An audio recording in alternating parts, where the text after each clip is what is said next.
തിരുവനന്തപുരത്ത് രണ്ടിടത്ത് വൻ തീപിടുത്തം. കഴക്കൂട്ടത്ത് വ്യവസായ വകുപ്പിന് കീഴിലുള്ള മേനംകുളത്തെ കാടുപിടിച്ച പ്രദേശത്താണ് തീപിടുത്തമുണ്ടായത്. കോവളത്ത് 20 ഏക്കറോളം ഭൂമി കത്തിനശിച്ചു. 2 വീട്ടുകാരെ ഒഴിപ്പിച്ചു. MLA ഹോസ്റ്റലിലും നേരിയ തീപിടുത്തമുണ്ടായി. മേഘന മുരളി തിരുവനന്തപുരത്തുണ്ട് വിവരങ്ങളുമായി. മേഘന, 2 ഇടങ്ങളിൽ ഇന്ന് തീപിടുത്തമുണ്ടായിരിക്കുന്നു.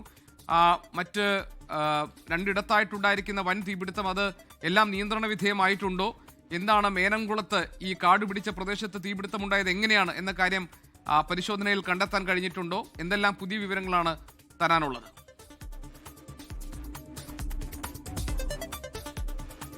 ഇപ്പോൾ നിൽക്കുന്നത് കഴക്കൂട്ടം മേനംകുളത്താണ്. ഇപ്പോൾ ഇവിടെ തീ നിയന്ത്രണ വിധേയമായിട്ടുണ്ട്. ഇപ്പോൾ നമ്മൾ ദൃശ്യങ്ങളിൽ കാണുന്നത് പോലെ തന്നെ ഈ പുക അന്തരീക്ഷത്തിൽ പടരുന്നൊരു സാഹചര്യമുണ്ട്. കൂടാതെ എയർപോർട്ടിൽ നിന്നടക്കമുള്ള ഫയർ എഞ്ചിനുകൾ എത്തിയാണ് ഇപ്പോൾ തീ നിയന്ത്രിക്കാനുള്ള, കൂടാതെ ഈ ഏതെങ്കിലും തരത്തിൽ ഇനി തീ പടരാനുള്ള സാഹചര്യം ഉണ്ടെങ്കിൽ അതുകൂടി നിയന്ത്രിക്കാനുള്ള ഒരു പ്രവർത്തനത്തിൽ ഏർപ്പെട്ടിട്ടുള്ളത്. 1 മണിയോടുകൂടിയാണ് ഈ തീപിടുത്തം ഉണ്ടാകുന്നത്. എന്താണ് ഈ തീപിടുത്തത്തിന് കാരണമെന്നുള്ളത് വ്യക്തമല്ല. ഇപ്പോൾ ഫയർഫോഴ്സ് ഉദ്യോഗസ്ഥരോടക്കം നമുക്ക് ചോദിക്കേണ്ടതുണ്ട്. എപ്പോഴാണ് ഈ തീപിടുത്തം ഉണ്ടാകുന്നത്? 1 മണിക്ക് ശേഷം 1:30 കൂടിയാണ് നമ്മൾ നല്ലൊരു തീപിടുത്തം നമുക്ക് കിട്ടിയത്. നമ്മൾ VSSC ഫയർ സർവീസിൽ നിന്നാണ് നമുക്ക് വന്നത്.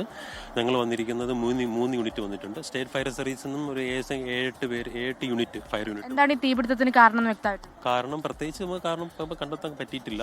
ഇപ്പം വേനലിന്റെ പ്രശ്നം കൊണ്ട് അതുണ്ടാവാനുള്ള സാധ്യത. സാധാരണ എല്ലായിടും നല്ല കാടെല്ലാം കിടക്കാണ്.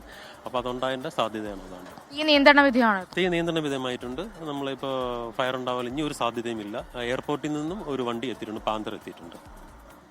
ജിക്ക്, അങ്ങനെ തന്നെയാണ്. ഇപ്പോൾ തീ നിയന്ത്രണ വിധേയമാണ് മേനംകുളത്ത്. അത് വ്യവസായ വകുപ്പിന്റെ അധീനതയിലുള്ള ഭൂമിയിലാണ് തീ പിടിച്ചിട്ടുണ്ടായിരുന്നത്. പിന്നീട് ഈ തീ നിയന്ത്രണ വിധേയമാക്കാൻ 1 മണി മുതൽ ഇവിടെ വിവിധ വിഭാഗങ്ങളിൽ നിന്ന് ഫയർഫോഴ്സ് യൂണിറ്റ് എത്തിയാണ് ഇപ്പോൾ തീ നിയന്ത്രണ വിധേയമാക്കാനുള്ള പ്രവർത്തനങ്ങളിൽ നിലവിലും ഏർപ്പെട്ടിട്ടുള്ളത്. അതിൽ എന്താണ് ഈ തീപിടുത്തത്തിന് കാരണമെന്നുള്ളത് വ്യക്തമല്ല. അത് വേനലായതുകൊണ്ട് ഏതെങ്കിലും തരത്തിൽ ഈ പുല്ലിന് തീപിടിച്ച് അത് വ്യാപിച്ചതായിരിക്കാം എന്നുള്ളതാണ് ഫയർഫോഴ്സ് ഉദ്യോഗസ്ഥരടക്കം പറയുന്നത്. ഇപ്പോൾ ഈ കാണുന്നത് പോലെ തന്നെ ചുറ്റുമതിലിനുള്ളിൽ വ്യവസായ വകുപ്പിന്റെ ഭൂമിയാണ്. അതൊരു ചുറ്റുമതിലിനുള്ളിലുള്ള ഭൂമിയാണ്. അതുകൊണ്ട് തന്നെ പുറത്തേക്ക് പടരുന്ന സാഹചര്യമോ അല്ലെങ്കിൽ ജനങ്ങൾക്ക് ബുദ്ധിമുട്ടുണ്ടാക്കുന്ന സാഹചര്യമോ ഉണ്ടായിട്ടില്ല. പക്ഷേ ഇപ്പോൾ ഈ പുക ഇത്തരത്തിൽ വ്യാപിക്കുന്നത് വലിയ തരത്തിൽ പുറത്തേക്കും പടരുന്നു. അത് പ്രദേശത്തുള്ള ജനങ്ങൾക്ക് അടക്കം ബുദ്ധിമുട്ടാകുന്നുണ്ട് എന്നുള്ളതാണ്. അതുകൂടി നിയന്ത്രിക്കാനുള്ള ശ്രമത്തിൽ. കൂടാതെ ഇതൊരു പുല്ല് വ്യാപിച്ചു കിടക്കുന്ന ഒരു ഏരിയ ആണ്.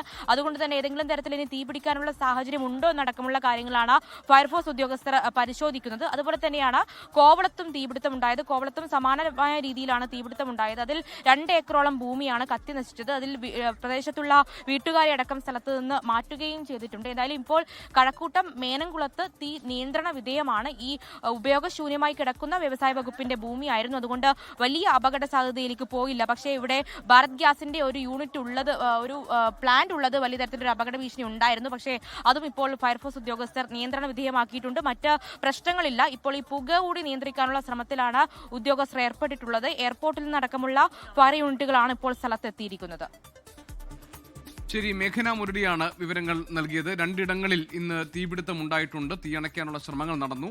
അതിന്റെ വിശദാംശങ്ങളായിരുന്നു മേഘന മുരളി നൽകിയത് തിരുവനന്തപുരത്ത് നിന്ന്. ലോകത്തെവിടെയായാലും ഏത് സമയത്തും 24 വാർത്തകളും ഓഗ്മെന്റഡ് റിയാലിറ്റി പാക്കേജുകളും എക്സ്പ്ലെയിനറുകളും വിശദമായി കാണാൻ ഞങ്ങളുടെ YouTube ചാനൽ നിങ്ങൾക്ക് സബ്സ്ക്രൈബ് ചെയ്യാം.